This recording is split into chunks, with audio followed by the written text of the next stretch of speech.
वक्त था जब हम इतने एडवांस नहीं हुए थे कि एक दूसरे से खुलकर कम्युनिकेट कर सकें, क्योंकि उस वक्त कोई ह्यूमन लैंग्वेज एग्जिस्ट ही नहीं करती थी। उस वक्त हम expression, hand gesture, sound, body language और इमोशंस के थ्रू कम्युनिकेट करते थे। फिर वक्त के साथ साथ अपनी सर्वाइविंग को आसान बनाने के लिए हम बहुत सी चीज़ें सीखते चले गए और लगभग 50,000 साल बाद में इंसानों ने स्ट्रक्चरल लैंग्वेज बनाया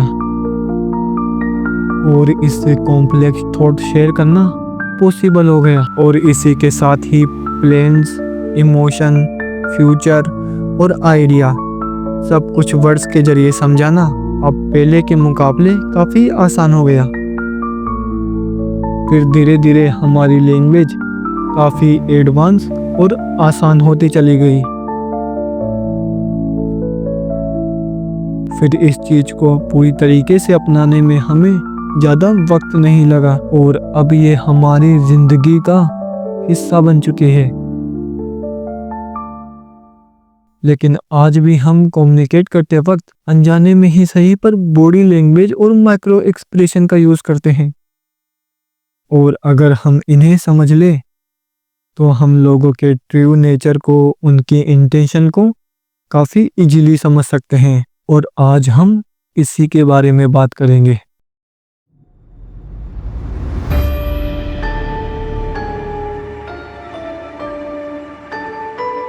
ये वो 0.5 सेकंड का माइक्रो एक्सप्रेशन होता है जो इंसान चाह कर भी कंट्रोल नहीं कर सकता।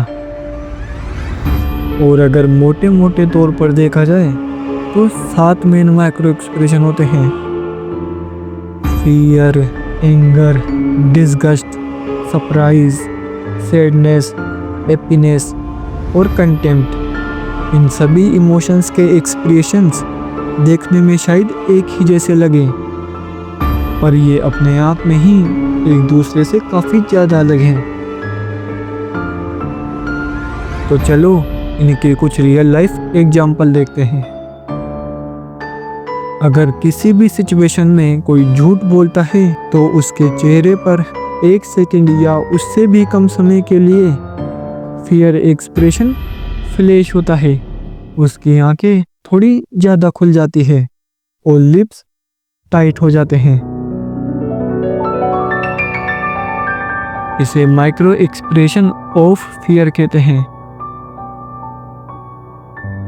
अब सपोज करो एक ऐसी सिचुएशन जिसमें सामने वाले बंदे को तुम्हारी कोई बात बिल्कुल भी पसंद नहीं आए और इस सिचुएशन में सामने वाला पर्सन डिसगस्ट फील करता है।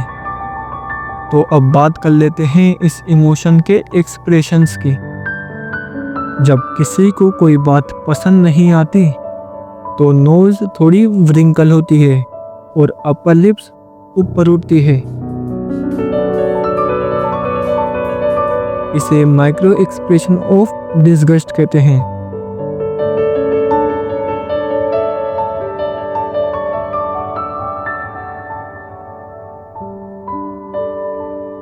बॉडी लैंग्वेज वो नॉन वर्बल साइन होते हैं जो हम अपने जेस्चर्स, पोस्चर, मूवमेंट्स और एक्सप्रेशन से देते हैं, और ये कभी झूठ नहीं बोलते।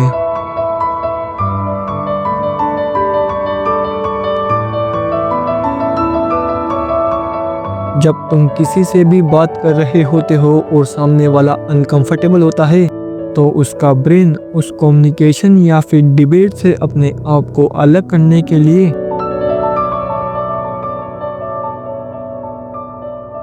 अपने आर्म्स को क्रॉस करने का साइन देता है।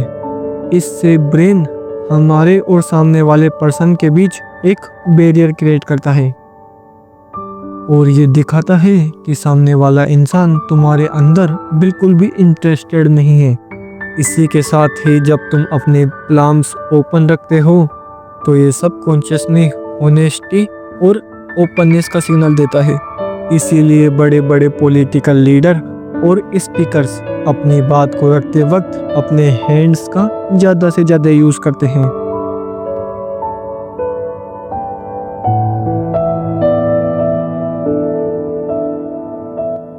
एक स्ट्रेटेजिक पोस्चर लोगों को कॉन्फिडेंस, डोमिनेंस और हाई सेल्फ एस्टीम को शो करता है।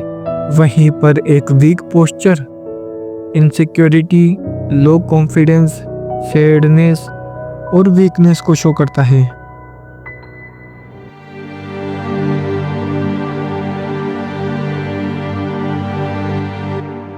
साइकोलॉजी में आई कांटेक्ट को सबसे पावरफुल बॉडी लैंग्वेज साइन माना जाता है और इस एक बॉडी लैंग्वेज से तुम हर एक सिचुएशन में टॉप लॉन्च रिजल्ट्स निकाल सकते हो। आई कांटेक्ट बहुत से तरीके के होते हैं और वाकई में आई कांटेक्ट तुम्हारी पर्सनैलिटी को पावरफुल और डोमिनेटिंग बना सकती है। एक straight eye contact confidence, power, authority को शो करता है। इसी के साथ ही avoid eye contact nervousness, guilt या फिर इनसिक्योरिटी को शो करता है। अगर बात हो रही हो टू मच आई कांटेक्ट की, तो ये सेल्फ बिलीव, डोमिनेंस, ऑथोरिटी और एंगरनेस को शो करता है। और साइड ग्लेंस ये फ्लैटिंग, टेस्टिंग और ऑब्जर्वेशन को शो करता है।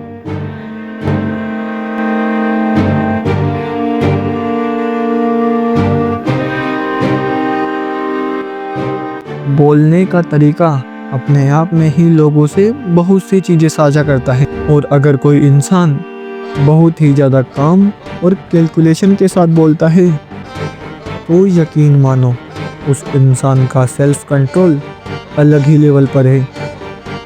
और इसी के साथ ही हम लोगों की वॉइस टोन से ही लोगों के द्वारा फील किए जाने वाले इमोशंस को भी समझ सकते हैं। रुको, मैं समझाता हूँ। जब कोई इंसान एक्साइटेड या फिर हैप्पी होता है तो उसकी वॉइस में एनर्जी होती है और इसी का उल्टा जब कोई लो फील कर रहा होता है तो उसकी voice soft and flat sound करती है। इसी के साथ ही वॉल्यूम भी काफ़ी ज़्यादा मैटर करती है। लाउड टोन डोमिनेंस या फिर एंगर दिखाती है और सॉफ्ट टोन फियर, इनसिक्योरिटी या फिर इमोशनल सॉफ्टनेस को दिखाती है।